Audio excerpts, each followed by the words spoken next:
हा पहिल्यांदा तर याला गंभीरतेनेच मी घेत नाही। याचं कारण त्यांच्याकडे दाखवायला काही नाही, 25 वर्षात काही काम केलं नाही, त्यामुळे अफवांचा बाजार उठवून आपल्याला मतं मिळू शकतील असं जे त्यांना वाटतंय।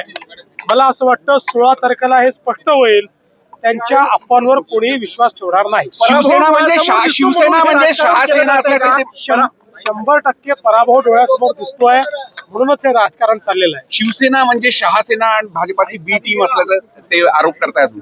पहिल्यांदा थोडी बोलले, ते अनेक वेळा बोलले। प्रश्न हा आहे की ते बोलल्यानंतर कोणाचा त्यांच्यावर विश्वास आहे का? विधानसभेमध्ये ते असंच बोलत होते, तरी लोकांनी आम्हाला आणि शिंदेजींना निवडून दिलं। नगरपालिकेमध्ये पुन्हा आम्हालाच निवडून दिलं। आता महानगरपालिकेत जनता आम्हालाच निवडून दिली। 29 मुंबईची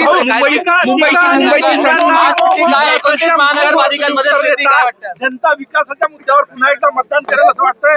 जनता टोमण्यांवर मतदान करणार नाही, जनता टीकेवर मतदान करणार नाही, जनता विकासावरच मतदान करेल।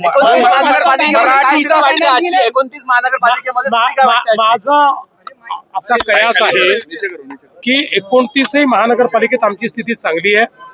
किमान 27 महानगरपालिकांमध्ये महायुतीच्या 3 पक्षापैकी कुठल्या तरी पक्षाचा महापौर असेल आणि भाजप नंबर 1 असेल।